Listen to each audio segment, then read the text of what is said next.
Mani sauc Egija, esmu zobu higieniste, un mēs šodien atrodamies ģimenes zobārstniecībā Cēsīs. Pirmais iemesls ir, lai atvieglotu darbu administrācijā, kad nav vairs tie papīra kalni, kad reģistratoriem nav jāmeklē kartiņas, kartiņa kaut kur pazudusi, kaut kur nolikta, kaut kur aizķērusies. Tā problēma, domāju, ir pilnīgi visās klīnikās.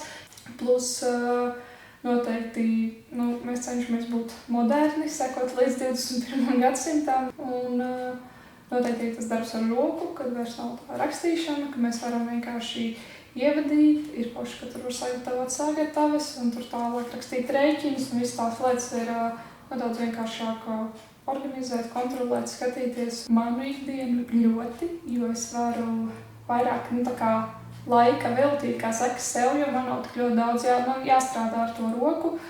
Tad sanāk, ka ir forši, ka ir tās sagatavas, ka tu pats vari sagatavot. Sagatavas ir arī pieejamas citiem.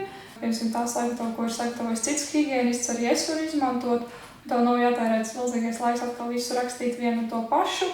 Un tad ir problēmas, kad piemēram, es personīgi nemāku salasīt citreiz to, ko uzrakst dakteri, un tad ir problēmas vispār, kas tur ir, un tad datorrakstā ir viss 100% skaidrs, kas tur ir gribēts, kas tur ir pateikts, un ir tā sapratne. Viennozīmīgi tas ir laiks, gan tas, kas ir speciālists, gan tie cilvēki, kas ir mums administrācijā, kas mums palīdz vispār koordinēt visas tās lietas, jo tā kartiņu meklēšana aizņem daudz laiku, cenu nolikšana atpakaļ vietā, tas prasa ilgu laiku, lai sarakstītu. Un, ko es vēl nepieminēju, ļoti pošs plus, kad ar roku, kad tu raksti, tev viss ir tā kā, nedrīkst būt svītrots, un tur nedrīkst būt korektora, un tu kā gribi, lai tā kartiņa ir korekta, tad datorā tur, izlabot to var, un tu vari vienkārši uzspiest atpakaļ un palabot. Vēl noteikti, kas man liekas liels pluss, kas ir visām apdrošināšanas firmām, visiem pārējiem.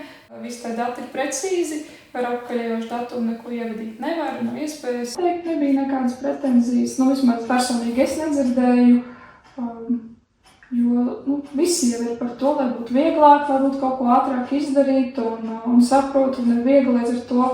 Tas pats, aizvagāja mājās, iedomājies par to pacientu, tu vienkārši atver to kartiņu vaļā, tu vari paskatīties. Tāds kāds īpašs apmācības no kaut kā mums nebija, jo tā sistēma patiesībā ir vienkārši. Tad, kad mēs pārgājām, tur vienam apmācības vairāk nebija vajadzīgs, tur vienkārši viens otram kaut ko parādīja, līdz ko parādās jaunumi, vienkārši tiek ierakstīts WhatsApp grupā, un tur diezgan vienkārši visu saprast.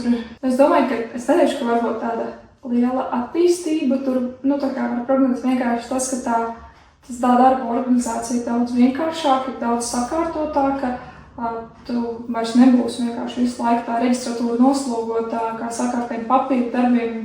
Domāju, tā laika organizācija, kad vieglāk, vispārībā ir tas, ka beigsies nedaudz tas bārdaciņš ar tām kartiņām, plus noteikti beigsies visas tās arhivēšanas, šās drausmīgās lietas, jo tā arhivēšana prasa ļoti daudz laiku, ļoti daudz vietas. Es noteikti ieteiktu citiem, jo ir, es jau vairākas reizes teicu, ka ļoti vienkārši strādāt, ir parocīgi, un arī tādām mazām klīnikām, vienkārši ir vieglāk darboties visā tādā sistēmā. Es saku, viss tas, to, ko piemēram samaksāt, un abonēšanas maksāt, tas ir tas pats, kas tu pēc visas tās kancelēs preces, tērēt to laiku, meklēt, kur visu to glabāt, pēc tam arhivēt, visas tās lietas likt, jo ļoti bieži, kas ir vienkrēsla kabineti, ir milzīgas problēmas ar to, kur vienkārši to kartiņu apjomu likt, jo ļoti bieži pacients vienkārši akūti vienu reizi pie tevīm atnāk, un tā viņa kartiņa jāglabā, un viņš pie tevis varbūt vispār vairs nekad neatnāks, un tad, kad viņi tur ir internetā kaut kur stāv, tad ir platformā, tad tev absolūti nemaz netraucē.